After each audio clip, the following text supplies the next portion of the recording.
ये मेरी अमरनाथ यात्रा पर 5 डेज़ की ट्रिप थी, क्योंकि कुछ दिन मुझे रिजर्व में भी लेकर चलना थे। क्योंकि वहाँ पे अक्सर क्या होता है कि स्नोफॉल वगैरह हो जाता है, लैंडस्लाइडिंग हो जाती है, तो कई बार भी यात्रा रुक जाती है और कभी कभी पूरा पूरा दिन या 2-2 दिन यात्रा को टाल दिया जाता है। तो लेकिन मेरी 17 जुलाई को यात्रा शेड्यूल्ड थी, रजिस्ट्रेशन था मेरा। 16 की शाम में मैं पहुँच गया था बालटाल, और किस्मत मेरी इतनी अच्छी रही कि 16 को बारिश थी, लेकिन वो शाम तक थम गई और अनाउंसमेंट हो गया वहाँ पे रात में कि अगले दिन यानी कि 17 को यात्रा शुरू हो जाएगी सुबह से।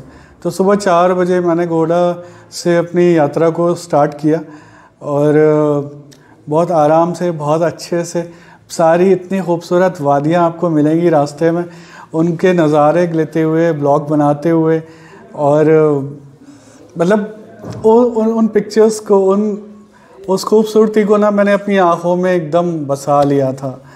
और बस लग रहा था, मेरी आंखों से ना आंसू बहने लगे थे, क्योंकि मुझे लग रहा था कि मुझे जैसा मैंने सुना था, सोचा था कि कितना टफ रहेगा, क्या होगा, लेकिन यात्रा शुरू होने के शायद आधा घंटे में ही मुझे इस बात का एहसास हो गया कि हाँ, मेरी यात्रा कंप्लीट हो गई है, अब मैं कर लूँगा, हो जाएगा।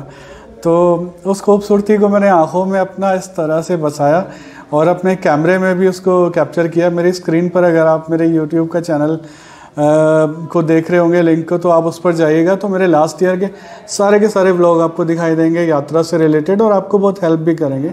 जगह जगह मैंने क्या चीज़ें देखी और कैसे क्या रहा, सब कुछ उसमें आपको जानने को मिलेगा। और आप में से अगर कोई भी सोलो ट्रिप पर जाना चाहते हैं, मैं कहूँगा कि सोलो ट्रिप पर ही जाइए, क्योंकि अकेले कहीं भी ट्रिप पर जाना सबसे बेस्ट होता है। जहाँ आपका मन करे वहाँ आप रुको, जो आपको खाना है वो खाओ, जो आपको करना है वो करो। किसी दूसरे से परमिशन लेने की या उसके अकॉर्डिंग चलने की ज़रूरत ही नहीं। और हमें रास्ते में जगह जगह बहुत सारे लोग मिलते जाते हैं। हाँ, थोड़े गलत लोगों का हमें ध्यान रखना है, लेकिन अच्छे लोग हमको बहुत मिलेंगे। मुझे भी बहुत जगह जगह टाइमली बहुत अच्छे लोग मिलते रहे और ग्रुप बनता रहा ऑटोमेटिकली, बिना कुछ भी किए।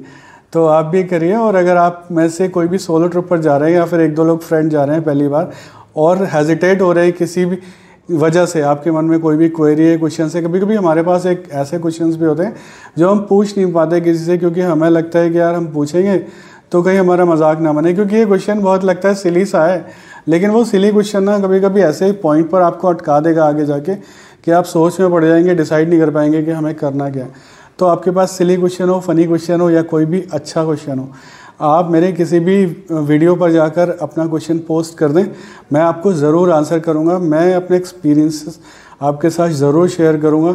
मैं आपका होमवर्क कंप्लीट करा दूंगा। मैं आपको सब कुछ बताऊंगा कि आपको क्या परचेजिंग कैसे करनी है, कौन से शूज़, कौन से बैग्स, क्या क्या ड्रेसेस ले जानी है, कितना टाइम का हो सकता है और वहाँ पर क्या चीज़ें अच्छी हैं।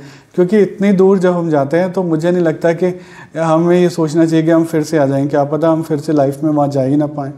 तो हमें होमवर्क ऐसे रखना है कि हम एक बार ही वहाँ जाके लौट कर हमें वहाँ से अफसोस ये ना हो कि हम फला जगह पर हमने ये काम नहीं कर पाया, वहाँ नहीं घूम पाए, वहाँ पर फ़ोटो नहीं ले पाया।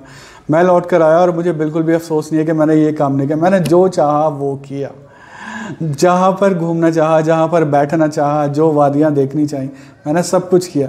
जब मैं यात्रा से उसी दिन 17 जुलाई को वापस आ गया था, मैं 3:30 बजे दोपहर तक वापस आ गया था। फिर मैंने रेस्ट किया बहुत अच्छे से, और फिर उसके नेक्स्ट डे मेरे पास रिजर्व डे 2 थे ऑलरेडी, जो मेरे बच गए थे पूरी तरह से। और नेक्स्ट डे क्या हुआ कि जहाँ पर शालू भाई का अपने पंडाल है, उसके रोड के जस्ट सामने एक नदी आ रही है, जो ऊपर अमरनाथ गुफा से ही आ रही है वो नदी। वो इतनी सुंदर, इतनी ब्यूटीफुल है ना, मैं आपको क्या ही बताऊँ। उसके किनारे जाके मैं बैठ गया था और बस नदी में पैर डाल के मैं बैठा रहा। इतना चिल्ड पानी था, दिमाग को ठंडक, और जो रिलीफ, जो सुकून, जो पॉजिटिव वाइब्स आ रही थी ना मुझे, आई कांट एक्सप्लेन। वो मेरे वीडियोस आप देखिएगा, आपको सीरियसली बहुत बैठे बैठे एंजॉय करेंगे आप। उसके बाद वो एक अलग बात है कि मुझे बेतहाशा कोल्ड हो गया, लेकिन वो जो एक रिलीफ था वहाँ बैठने का, आई कांट एक्सप्लेन। जो वादियाँ, जो पहाड़, जो सूरज सॉरी, वो सब कुछ जो चीज़ें दिख रही थी, बस एक रिलीफ था। बहुत बहुत बहुत सब कुछ अच्छा था। और सबसे मेन बात तो ये मैं आपको बताऊं, मेरे लिए ये इस ट्रिप मेरी अब तक की लाइफ की सबसे बड़ा अचीवमेंट है, सबसे बिग अचीवमेंट है। उसका रीज़न तो यही, एक तो ये मेरी इतनी सबसे बड़ी सोलो ट्रिप, दूसरा ये कि इसे जैसे कि श्री अमरनाथ यात्रा के लिए बोला जाता है कि बहुत टफ़ है और ये सब है, तो नो डाउट वो है थोड़ा। और तीसरी चीज़, जब मैं यात्रा से लौट कर आया तो मैंने पता किया, जो पूरा होता है ना, आपकी फैमिली होती है, आपके ददेहाल साइड, ननिहाल साइड, मैंने पूरी फैमिली में जहाँ तक मैं पता कर सकता था, जिससे भी पूछ सकता था, मैंने सब कुछ पता किया सब लोगों से। तो मुझे फाइनली लास्ट में यही पता चला, आई एम द ओनली जिसने ये यात्रा को कंप्लीट किया था। मेरे ददेहाल साइड और मेरे ननिहाल साइड मुझे सिंगल बंदा नहीं मिला जिससे मुझे ये पता चला हो किसी के लिए कि हाँ उन्होंने भी ये यात्रा की हुई है कभी।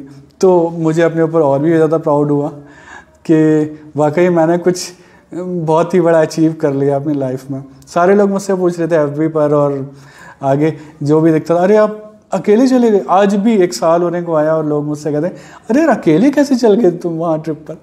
तो लेकिन अकेले गया, मैंने सोचा और बस एक पता ना, एक जुनून सा हो गया था मुझे। और जब आप सोच लेते हैं ना किसी चीज़ को करने के लिए, ठान लेते हैं, तो आप करते हैं, आपको कर लेना चाहिए।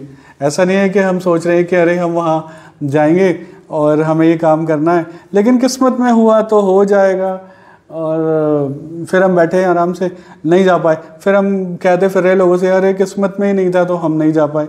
अरे भाई कर्म भी तो करोगे, कर्म नहीं करोगे तो किस्मत क्या करेगी, वो आपका सपोर्ट ही तो करेगी। तो बहुत अच्छा रहा मेरा ये एक्सपीरियंस।